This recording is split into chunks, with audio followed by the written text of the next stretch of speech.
Oh, yeah. Hey, everybody. Thanks for sharing some of your precious time with me today. I appreciate it. And you'll be glad you did because my guest today is a powerhouse patient advocate, marketer, business strategist with all kinds of helpful info for chronicpreneurs.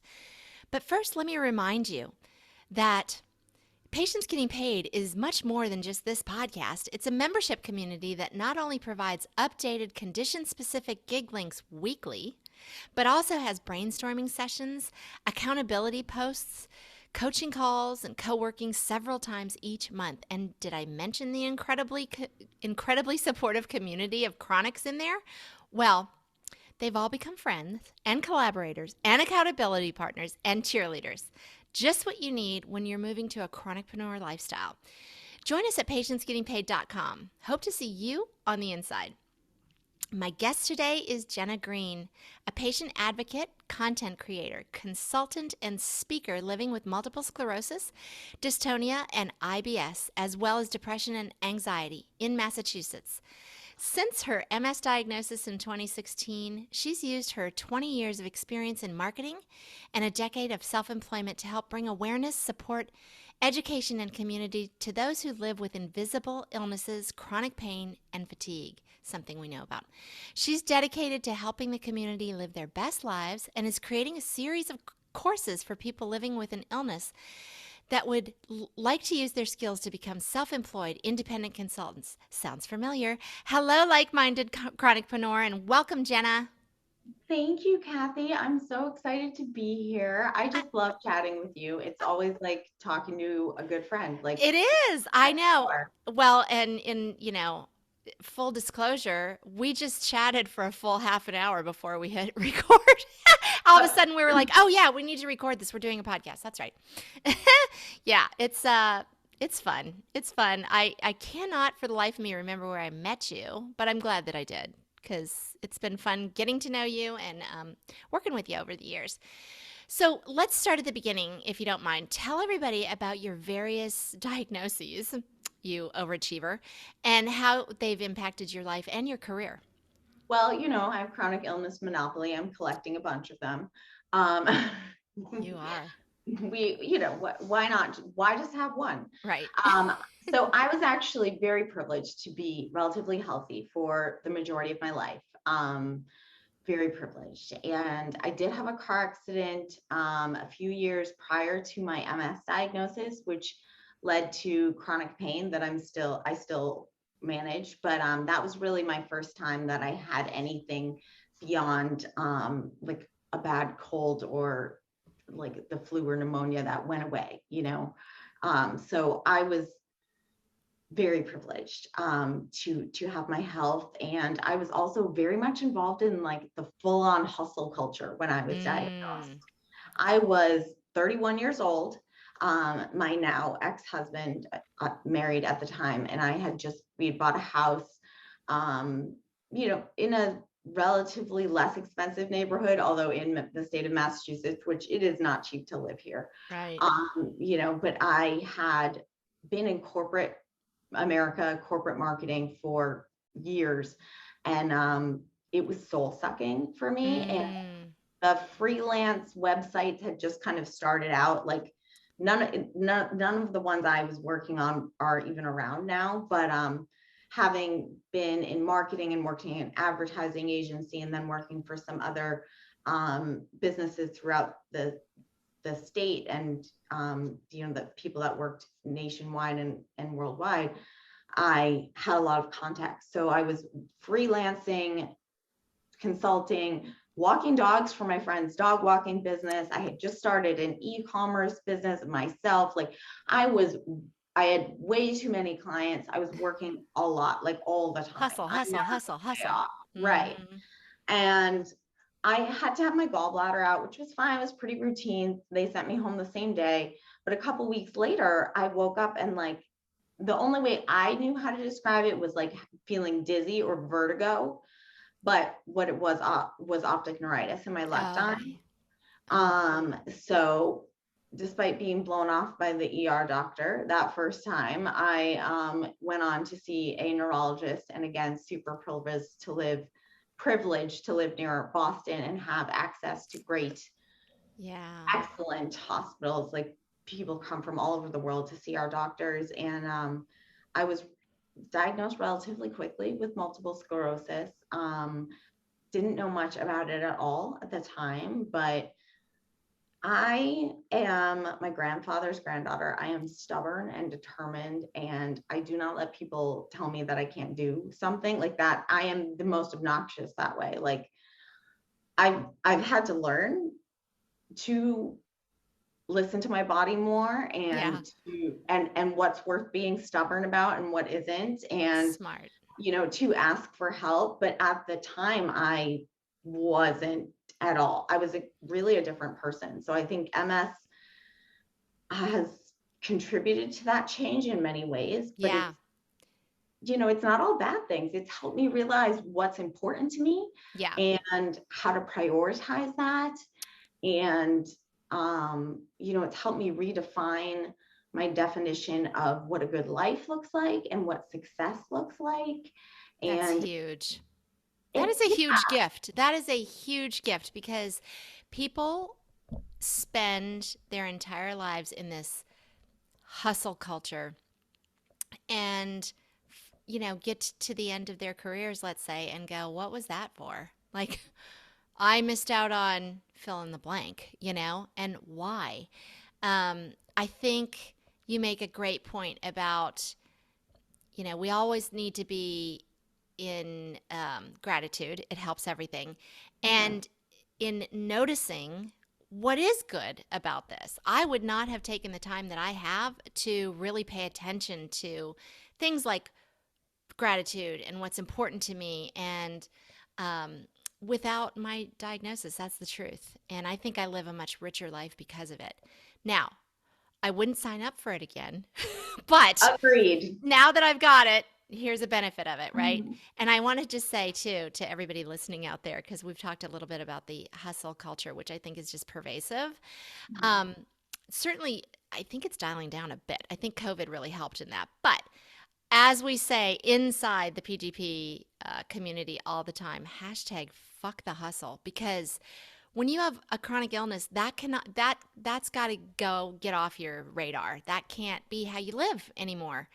And that too is a gift, actually. Agreed. But refiguring your life and how, if you've been a part of that, that's tough. It is tough to learn to dial it down, but it's necessary, right? So I'm glad that you figured it out. I'm glad we both did. But it can take some time. But yeah, It hashtag does take fuck the time. hustle. Fuck the hustle, yes. And not only does it take time, is I think it's, for me at least, it's a thing that I'm constantly working on. Yeah.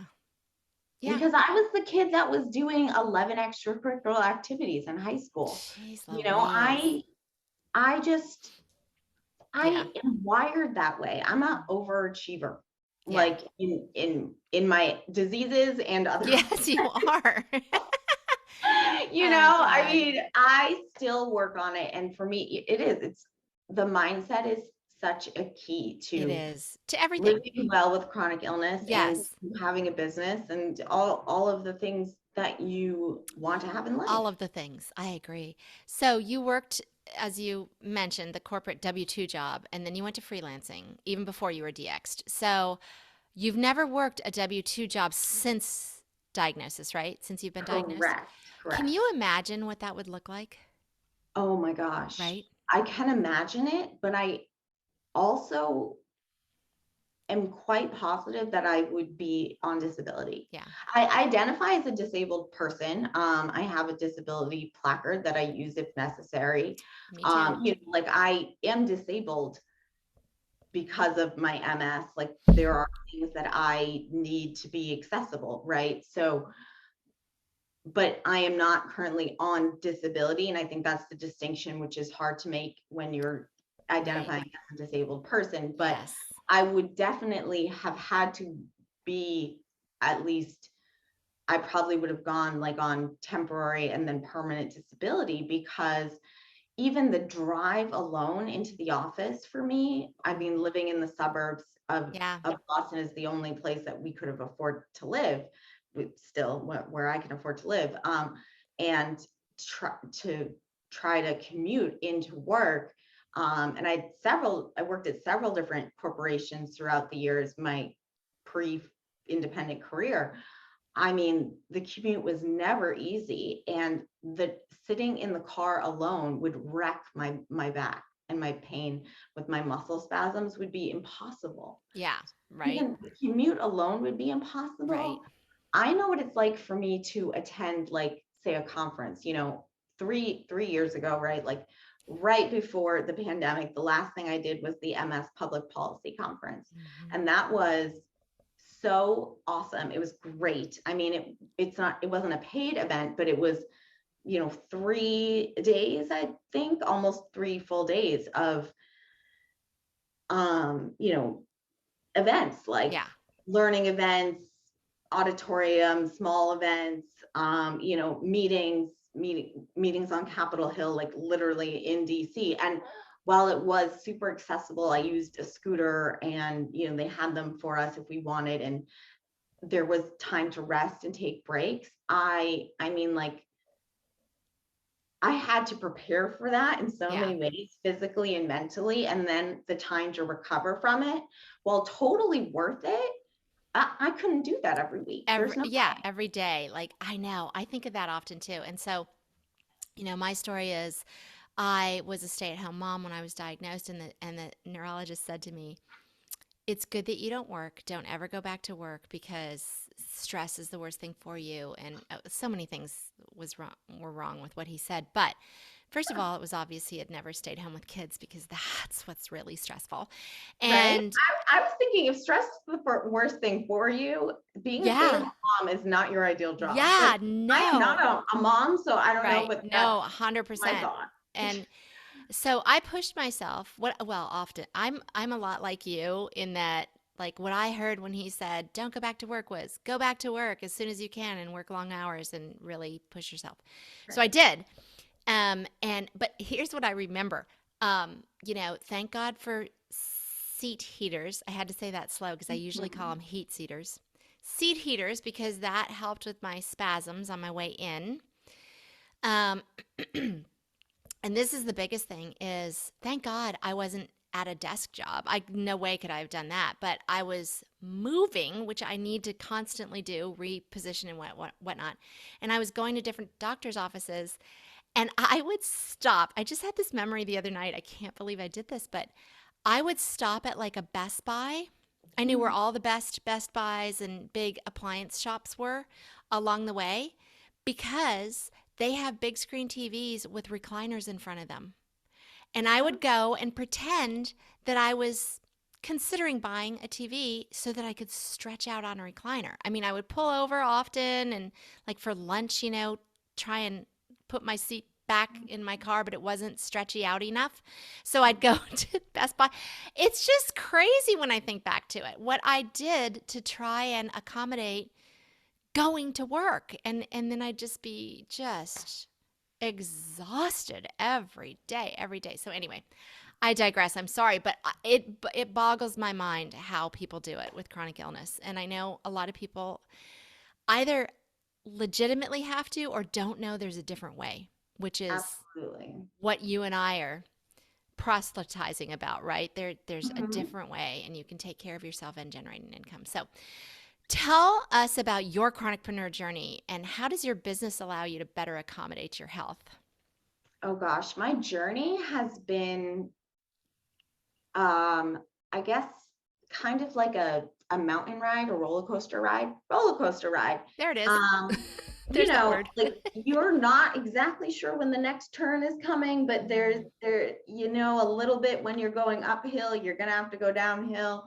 I think a skill that I've had to acquire, thanks to both MS and being a chronic illness chronicpreneur, I feel like I mess up that word every time, um, is learning how to pivot and adjust in my Yeah. life and in my business. And that has been what it's been like for me. Yeah. Um, when I first started, like I said, I had so many clients, but I was also super undervaluing my services.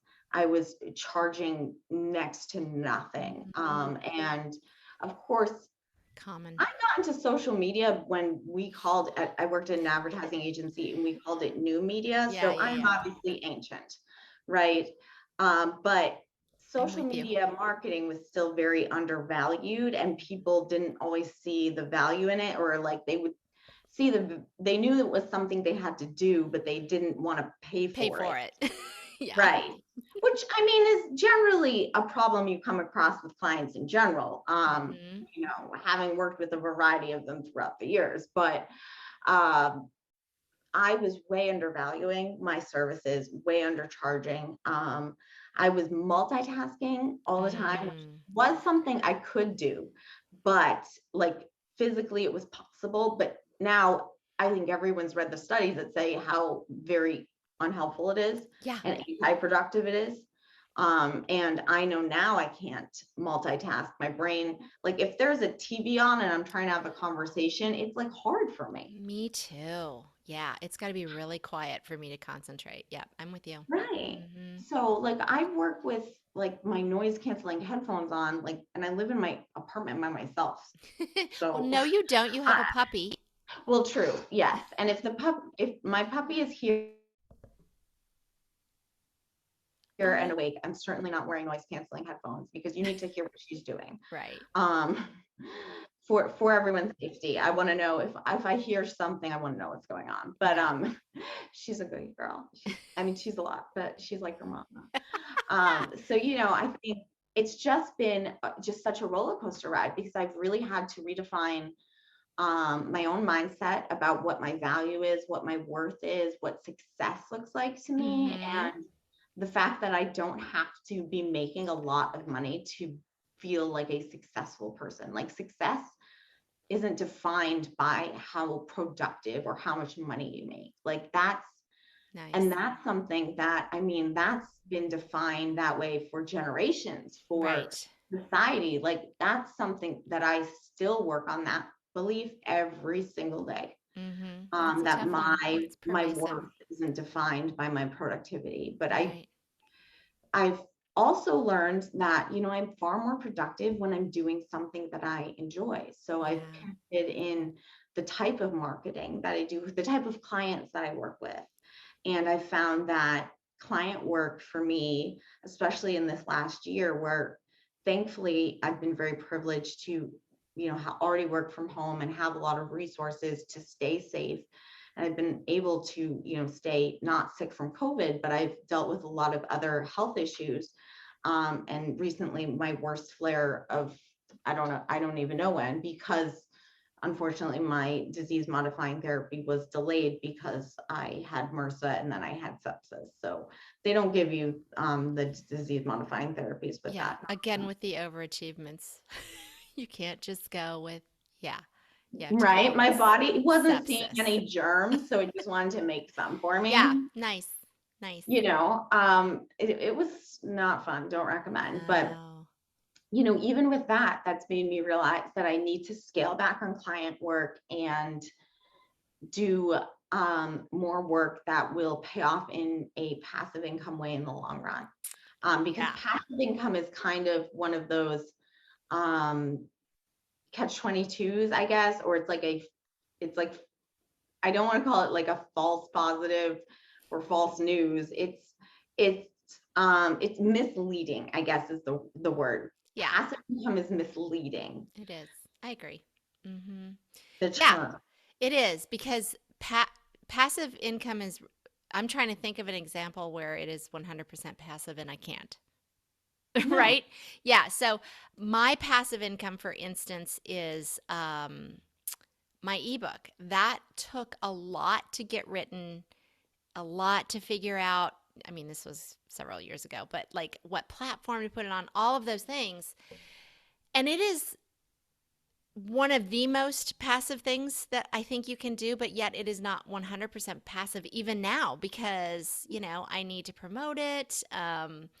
I need to account for it for taxes, all those things. So it is not like make it, they shall come, and you just reap in, big profits from it. There's a lot to be done, even for the most passive of Exactly. passive There's stuff. a So, lot. You have to create the content. You yeah. have to get it out there somehow. You have to make people aware of it, and you have to remind people because Yes. they forget, they Right. didn't see it. It wasn't for them, right for them at the At that time. Now time. it is, Right. you know, Yes. Now there they are need just it. Yeah, so exactly. many, so many things you have to continue to do. You do. So Yeah. So none of it is passive, but agreed. So tell us about what is your chronicpreneur business now? What's the core? What are you doing with your days now? such a great question, Kathy. I'm like, I don't know what I do. I make it up as I go along. I'm kidding. I'm kidding. Please, That's legit IRS, too. don't come after me saying Right. that. I was like, I just Right. make it Just up. kidding.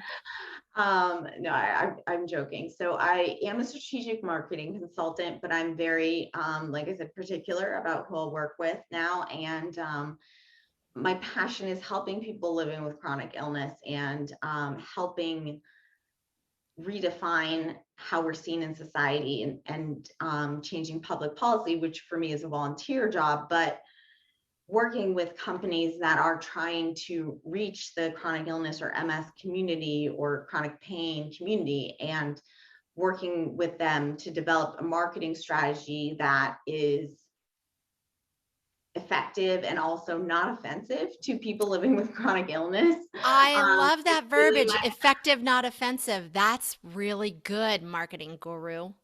well, thank you. I just can't even came up with that term right See? now, but You that's can't help my your ideal brilliance. client. Yes. So and that for me, that has changed because I used to work with anyone who I thought was a decent business.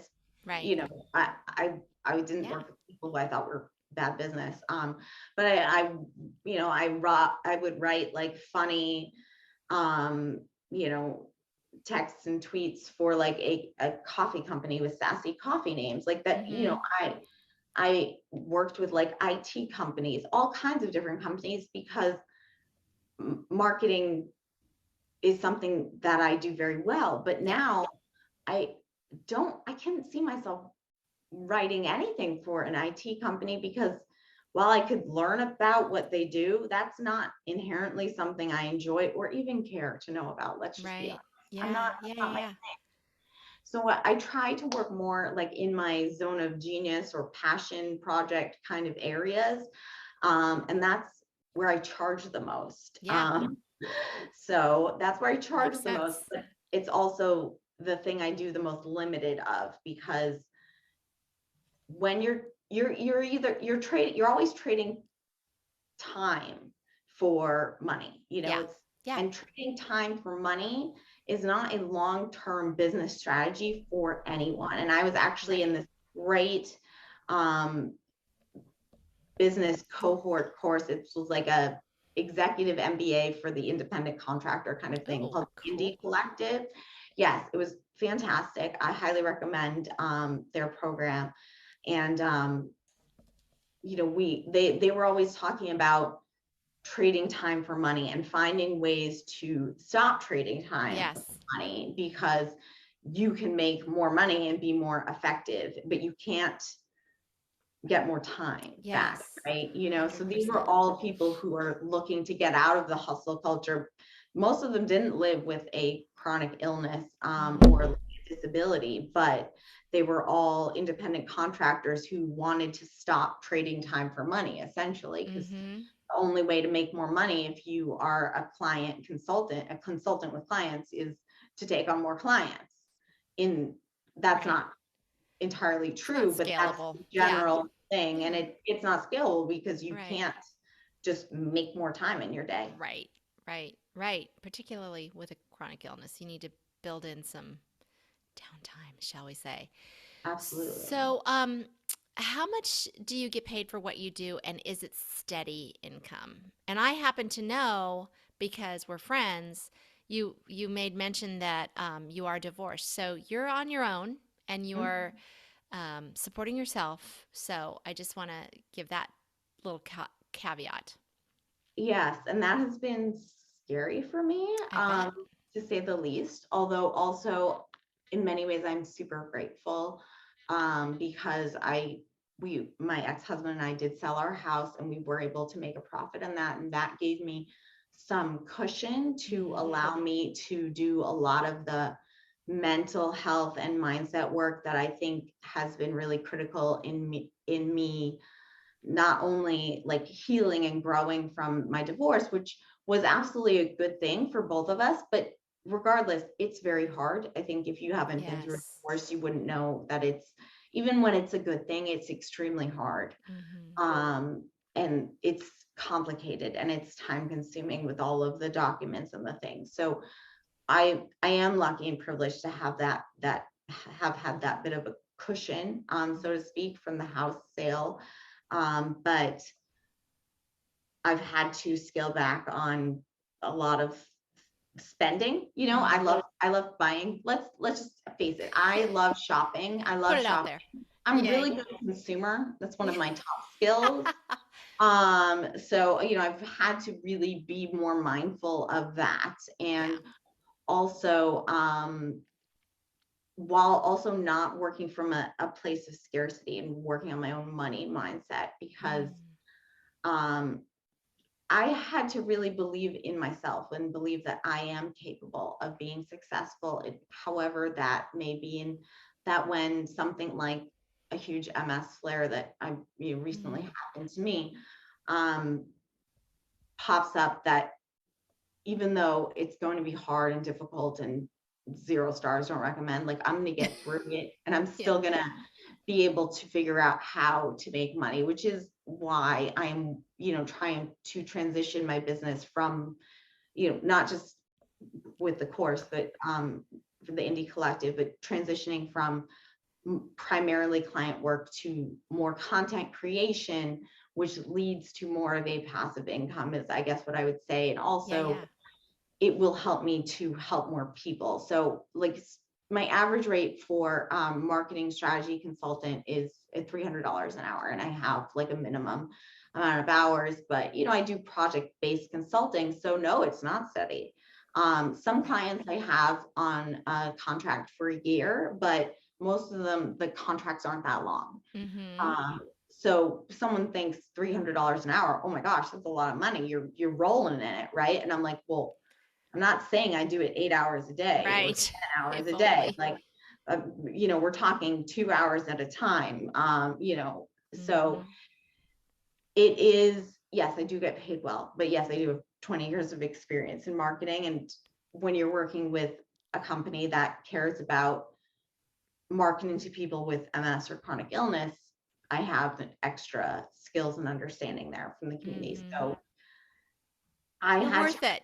I'm worth it. Exactly. And it took me a while to get to this number even. This is more than I charged last year. And, it was hard for me to even like say that number, like to get it out of my mouth. Right. But I'm so glad you did. And this is something that I kind of preach about in a lot of online groups. And that is, I recognize, because I remember, particularly when I was new, I mean, this happens, I think, more in the newly diagnosed. Certainly, that's when it happened to me. That you are really, if you are approached by a company to do something for them, like an advisory board or something, it's certainly an ego stroke, and you feel special and all of those things, all of which you should, but Absolutely. that doesn't pay the bills. And they would pay any other expert a lot of money for their time and expertise. And you need to recognize that they are using your time and expertise of your disease to make themselves some more money. So you need to get paid too. Number one, you need to get paid. And number two, you are harming the rest of the patient advocacy community if you are not demanding to get paid. So if you can't do it for yourself, do it for the kids, do it for us, do it for the other folks in the community. Exactly. Do it for your friend, because you do deserve more. We deserve more as a community. We are the experts in our diseases, in our bodies, in our care, in our experiences. And I'm guilty of taking too little for sharing that information. Well, not anymore. Neither one of us, but right. But in hindsight, when I was Right. first diagnosed, I absolutely did too much of that. And Mm-hmm. part of it is like, I'm like, well, I want to help and I want to make a difference. And, Right. All of that. you can do that, but that doesn't mean that it's not worthwhile, or you're not worthy of being paid well, or get paid really well for that if you're working with a pharmaceutical company that's bringing in the money, and volunteer your time and to change public policy like I do. Like this, Perfect. I'm just making an example here. Like, That's you exactly don't right, all have though. to do what I do, but that's what Yeah, I do. no, that is exactly right. I remember getting hit hard when I first started monetizing FUMS Hmm. because people in the MS community were coming at me about, well, you should just be doing this out of the goodness of your heart. You're providing, information for other people that have the same disease as you. And I'm like, are you going to pay my bills? I mean, where do you, and it's my time. What you're not recognizing is, I'm doing a lot of research and then I'm writing and I just think it was ignorance, honestly. But this kind of, you should be 100% altruistic because you are doing something for your community is bullshit. And I will rally against it, and I did, and I will continue to do so. And it's a conversation that I have inside PGP often, and I help those folks inside there that want to do patient advocacy, help them reframe in terms of their mindset when they're going in for a negotiation, and help them figure out what to ask and all those things. It's so important. And heretofore, what a word, that didn't exist. When I started out, there was no like, how much do you charge? Who the hell knew? I was taking a stab in the dark, right? And do you sign a contract? Like all those things didn't exist, and it's still relatively difficult to find those things now. So It is. anyway, I think you and I are both good resources for both of those kinds of things. But I just want to say to all those folks out there that are either doing it or considering doing patient advocacy work, um, learn your worth, learn your value, and stick to it. And if you can't do it for you, do it for the rest of us, because you're devaluing our services if you are devaluing yours, right? Absolutely. Absolutely. So, okay, not necessarily steady, although I think you are really moving in, we're going to talk about this, in a good direction for more steady, and we're using the air quotes passive income, but we'll talk about that. But it's good, and you are able to support yourself. Yes. Now, I know the answer to this next question, but they don't. So, what do you do for health insurance? When I first started, I was married, and so I had health insurance through my husband. He's now my ex-husband, but as part of my divorce, I do still continue to stay on his health insurance. So I am very lucky. Again, that would be a huge determining factor for me, or like a huge Yeah.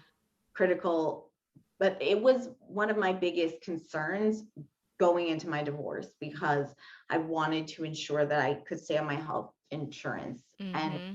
my ex-husband obviously also wanted to make sure that I had health insurance. And while we do have a mass health program here in the state of Massachusetts, um, I'm still working on policy that would allow me to change health insurances and stay on my current disease modifying therapy. I'm still working on helping that pass. I'm still Yeah. going, that's still happening. Amen. So Right. Ridiculous, but keep going. I'm very lucky to have health insurance that way.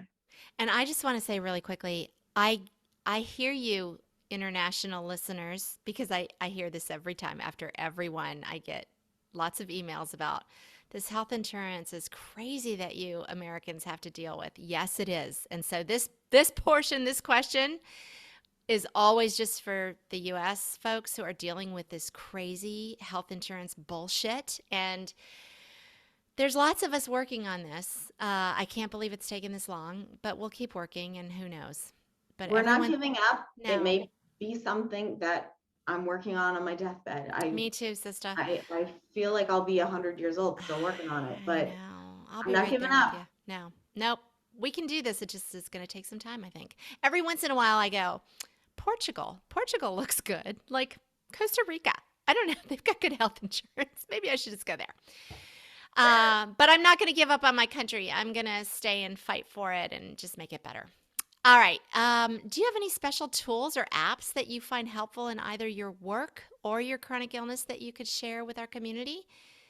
Oh Also, talk to gosh. me about organization because I have come to understand that organization is the key to all things, especially with a chronic illness, especially if your chronic illness has cog fog involved. Because there's lots of times I literally have just done something, I can't remember how to do it, but I have put things in place in my organization to be able to go and, I make videos a lot for myself. So, The how do you videos keep are things very straight? smart. I try to stay organized digitally as much as possible. Even on my phone, my photo albums are like organized in a way so that like Good for you. screenshots for like things that I might need and like the files and I even have like a pep talk like photo album, like good quotes or Oh, like I things love that I that. need. I mean, Great for me, it's a idea. lot of it is mental, but I've had to even recently change the way I organize things because I was trying to be more organized and then I had an MS flare and it just ended in disaster, right? Like trying to organize my Google Drive folders, Oh, girl. email and things. And I have so many email accounts and I was trying to make it make more sense and it just backfired big time. Mm, So some of it is trial and error. yeah. Yeah, I hate to say definitely. it, some of it's trial and error. Some of it's, more mainstream like QuickBooks and a great accountant that I pay because I can't Excellent. function to do my own taxes anymore. Right. I'm with Um, you. Me too. so, some of it is the expense of doing business. Yeah. Unfortunately, I've always been a big calendar and planner person. So now I do that digitally. I love digital planners and I live by my Google calendars, plural, which I tried to combine. That was not a good choice either. I enjoy Notion, which is a Oh, free yeah. service online, and I've worked with different tools like Asana and Slack and things like that. Trello, probably. Yeah. Yep, Trello, but Notion is so far my current It's the favorite. winner. Okay, good to know. Yeah, right. But that could change because Right. I pivot a lot here. Yeah. And I create most of my content like in Google Docs and have my Google Drives organized at least. So that works out well for me. For me, it's like those small things. It's nothing huge. Like Hmm. I don't have like one overarching thing that makes it magically work. Right. But I do find that like some of the best tools for me are like the non-work related tools that allow me more time and space to work because like when we're talking about trading time for money or money for time, like things like ordering healthy like pre-made meals so that I am eating food for dinner, but like even instead of I like totally get popcorn, that. okay, because like I I'll was eat just going to say popcorn for instead of dinner, popcorn, because I will right? do that too. Mhm. I will do that. Yes. I mean, I still sometimes eat Yeah. popcorn or cereal for dinner, which I think are totally valid things to do as Yes. an adult. Just not Um, all the time. Yes. Right, but 100%. just not all the time. It Right. doesn't give you like the nutrients or something that you need, right? Not I don't know. nutrient dense. No, I I'm am with you. not the nutritionist, but things like ordering those while they are an expense and they seem like extravagant in some ways, the amount of energy and like even the energy to think of what to eat or what to Yes. make is so much for me. Yeah, me too. Especially if I've had a long day of actual work. Hmm. Um, so that trade-off was something that I had to kind of really have a money mindset makeover come to fruition Yeah. decision. Because yes, it's an expense every week, but what is the trade-off? Like I don't physically have the time or energy to like make my own food. I've never really been one to cook a lot. Hmm. But now if I'm even if I'm buying a pre-made like meal that whatever averages out to like 12 or $15, like that's probably a little bit higher than what it actually is. But just as Yeah. like you're saying, you bought $12 of food. First of all, I think DoorDash is more expensive, like if you're Yes. ordering takeout and delivery. For sure. But this is healthier and I don't have to use the mental energy to make the decision when my fatigue is at its highest and it's Yes. worse. And it allows me to spend my time, if I'm making $300 with a strategic partnership for an hour, or I'm cooking and deciding on what to eat for dinner for an hour. Well, clearly the better trade-off is to spend my time doing the work, especially since cooking doesn't bring me joy. If cooking brought me joy, it might be different. Well, You yes. know, So it is return on investment. And I like right. that you incorporate the question of does it bring me joy too? Because that should be a question. It can't always be, but where it can be, it should be. Do you mind sharing what food service you're using? My favorite one is Cook Unity, and I do have a referral link if you would like one. Please. I'll put it in the show notes. They don't deliver everywhere, but they Okay. deliver to a lot of major companies or major cities and Okay. areas. So yes, that's currently my favorite. Excellent. And one way that I should mention that I do make income, although again, it's not steady, is through affiliate partnerships Yeah. or, as a content creator, like, that for me is something that I started learning about affiliate marketing before my diagnosis, but when I was going to freelancing, because I found it to be so interesting in the way that, people not just like post ads on their blogs and Right. you paid money, but also recommend a product that they already use, they already love. Yes. Like that's the one that Yes. I get. Like my box is coming today Yeah. at the house, and Yeah. so I would have told you that whether or not I was going to get $5 or 5 cents from it, Yeah. I would have told you that it's recommending a product you love to a friend.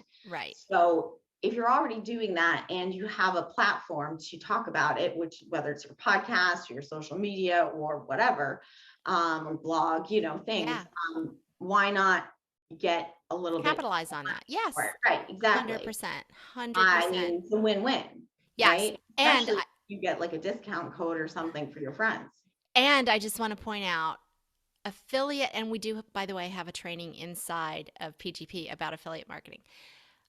But in particular, with affiliate links, the mother load is the residual ones. So if it's a monthly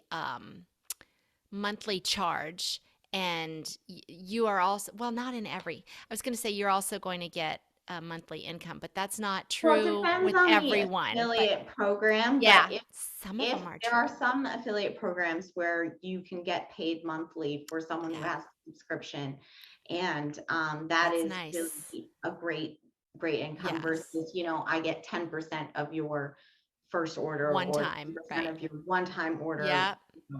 whether or not, you spend whatever. Yep. So there are different nuances to affiliate Yes. marketing and strategies to ensure that you are getting the highest return on investment and you're recommending. I personally ethically, I only recommend products I actually use and love. Me too. Um, and I think that that's something that's very important, because how can people trust you if you are recommending just whatever Right. Yeah. random-ish is offering you the best deal or whatever Yes. payoff? Yes, and trust is very important if with your community, if you want them to come back and support you in something else that you're trying to sell. If you Right. have blown that trust, they're not going to. So, Exactly. the underlying sort of lesson in all of this too that is there, but we haven't mentioned it, is multiple streams of income, Hmm. because any one of these could go away at any time, and that's a very scary thought. If you only had one and it went away, that's a lot different than if you've got five and one goes away. So Exactly. I And with really that, advocate for I that. cannot agree more that multiple streams of income and also multiple touch points with your clients. So if you have a business where you are primarily working on social media, remember that you don't own those platforms. And I tell business owners this Yes. all the time. If you're selling on Facebook and Instagram or TikTok or whatever, that's great. You could lose access to that account at any time. That whole entire, the Facebook goes down. You can't sell anything for the day. Mm-hmm. Yeah. That's a problem because Yeah. you don't own those platforms. You have the privilege of working on them. And they're great. And I recommend them for a lot of clients that I've worked with over the years, a lot of business owners. But remember, you need to own your business in another way so that you Yeah. can email your clients or text them or Yeah. call them on the phone if that's your deal, like whatever Right. it is. I'm not going to actually call anyone on the phone. I mean, sometimes, right. But, you know, you Yeah. have to, if you're selling a product or a service, you have to be able to contact those people outside of a platform that you don't own. Amen. Yep. Stake your real estate. Mhm. Stake your own real estate. Jenna, have you incorporated or filed as an LLC?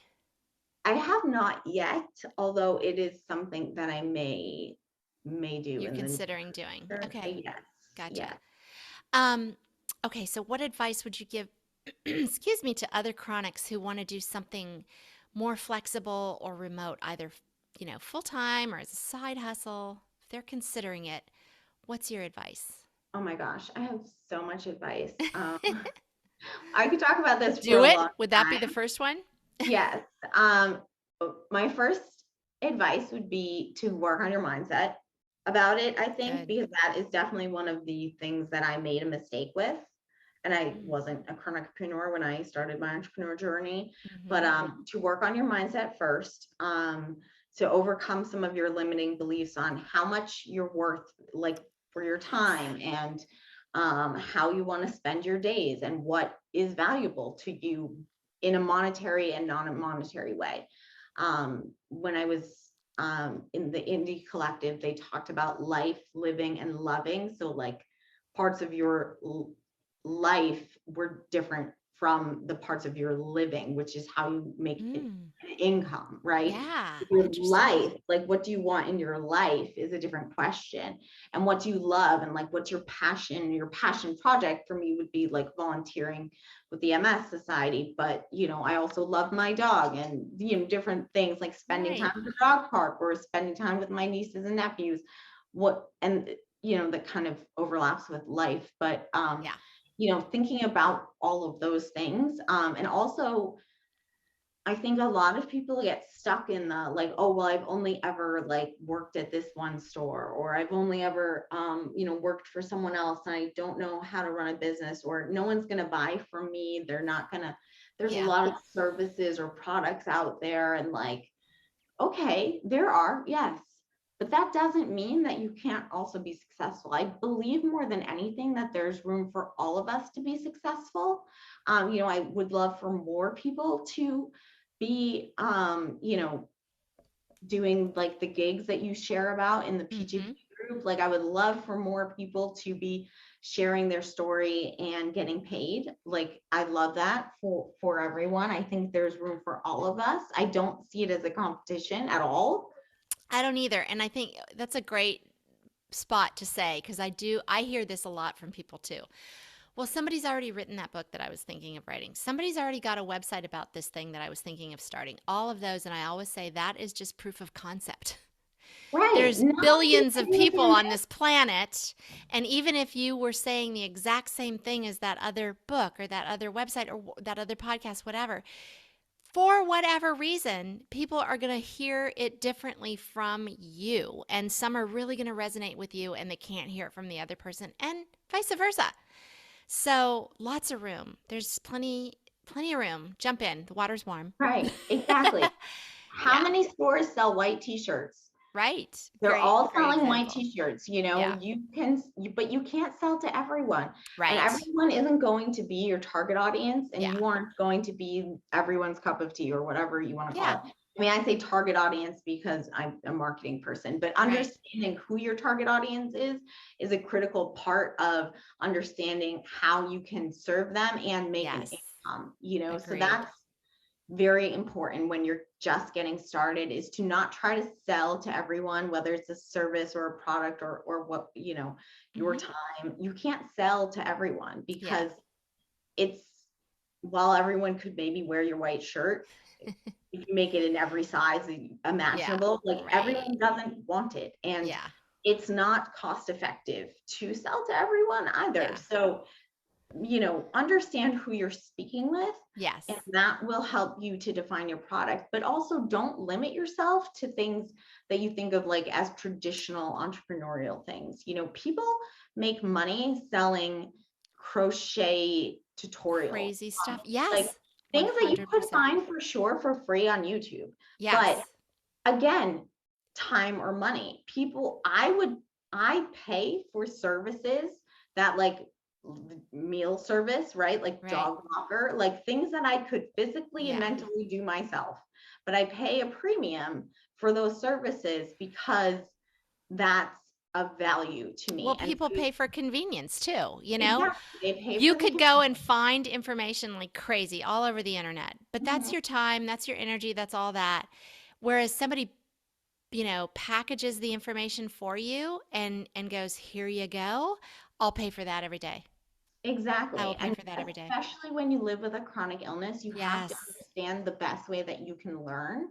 And so some people will learn best via video. Some people like journals. Some people like Yeah. worksheets. Some people want blogs. Some people want Audible, like Yeah. whatever it is. Yeah. And there are so many different things. Don't limit yourself. The skills that you've learned in your traditional career, as we'll say, I guess is the Yeah. term. I don't know, I'm making that up. Your Yeah, traditional it's career good. and your general life are Yes. skills that people will pay for products. Like Yes. people Yes. will pay to figure out how to can their tomatoes. Like Yes. people will pay for that. People will Yes. pay for how to keep their kids busy during the summer. Like Yep. people will pay for that. People will Yep. pay for how to write an email marketing series. Like Yep. people will pay for that product. They'll pay for a money mindset journal, or Yes. people will pay for those things because those things are valuable to them. Could To they them. find that Yeah. information elsewhere? Yes, possibly. Is a traditional product to sell or a service? No, not really. But I mean, it's Doesn't like matter. 2022. What is Yeah. traditional anymore? Right. Yep. So, bottom line, I'm speaking to each one of you listeners. Come on back to me if you've drifted. You do have skills and valuable information in just having lived your life to this point that others will pay for. You may not be aware of it, but that's part of the fabulous, part of the online coaching and brainstorming kind of stuff that we do inside of PGP. Come in, we talk about what it is that what your background is, what your interests are, what you want to do in the future. And it is amazing how we drill down. I mean, you come in not having a clue that you have all this valuable information in your own little noggin, and you Mhm. leave going, "Holy cow, I can really sell that? I could really package that this way." And yes, you could. Yes, you could. Um, Jenna, this has been fantastic. I love talking to you, and you always have a million gems for us. If people want to learn more about you and what you do, where do they go? Well, that is also a great question. Working on rebranding my own website. But my That primary happens. social media channel is Instagram. I'm at the Jenna Green, THE, and then JENNA, green like the color, because Jenna Green was taken and now it's really funny. But thejennagreen.net will also be a way you can find me on the internet. Excellent. Or the Jenna Green at Gmail. If you want to shoot me an email, that's also fine. But yeah, I'm revamping and pivoting in all of the ways, right? Yep. Because that's what we do in That's life, what we do. That's right? exactly We're what we always do. trying to figure it out. And I'm 38 and I don't know what I'm going to do with my life or who I Yeah, want to be, but that's okay. that is Because okay. I'm figuring it out as I Yeah, go. I and like you, the person I'm working on. I like the things yes, I'm working on. perfect. Yep, excellent. I'm grateful to have the opportunity to fail at things Yeah, and figure things out and move forward. And I'm doing less one-on-one coaching, but I think I'll be able to help a lot more people with the content that I have coming out soon. very And exciting. so yeah, for me, I think it's the way to go. And I'm enjoying the ride, I guess. I'm trying Excellent. to. Excellent. And all of those links will be in the show notes. So if Thank you. anybody's, I don't know, driving or whatever, don't drive off the road. I got you. You have made such a kind offer for a discount on your business brainstorming planner, speaking of which, for our PGP listeners. Tell them about the planner and how to get that discount. Yes, so I have a special link which we'll put in the show notes Yeah. for PGP listeners only. It's very special. Mhm. Because you all are awesome. And I want to help you. And I want you to know that this is possible for you. Yay. So for me, I enjoy, like I said, a great planner. I enjoy a bit of a brain dump. And I have made it a 75% off discount for Oh PGP my listeners. gosh. Thank you, Jenna. Holy So I cow. want it to be super affordable. And it will help you to, do a lot of things that Kathy talks about in figure out what you want to do, what you could do, what skills you have in life, from say being a teacher to becoming a podcast host who asks great questions, or being a stay-at-home mom to becoming someone who coaches others through their own mindset limiting beliefs, or who helps people with organization, or makes great graphic art that they've turned into a t-shirt line, like whatever it is, right? Like the sky is the limit. And I think it will help you to see that you have a lot of possibilities. And I don't want you to feel limited by your physical or mental capabilities, because there are so many things that you could do. And this will help you figure out which one of those, first of all, what are those things, and which one of those things do you really want to pursue? Awesome. Awesome. So, do you have that link? If we don't, I, no worries. I I'll put it in. do. I'll And put oh it. my gosh, It's okay. We can I'm put that link blanking in on what later. I made it. Oh my gosh, I'm so No sorry. worries. No worries. It will be in the show notes. So just go to patientsgettingpaid.com/podcast. Look for this podcast. MS-50, guys. Oh my Hey, this gosh. is something I totally understand. No worries. It will be in the show notes. No worry. But It'll be in the show notes. that It's a is such a special link. huge discount. Thank you so much, Jenna. And thank you for all your pearls of wisdom that you shared and the time you took to do it. I really appreciate it. Thanks so much. Thank you for having me. It's always a pleasure.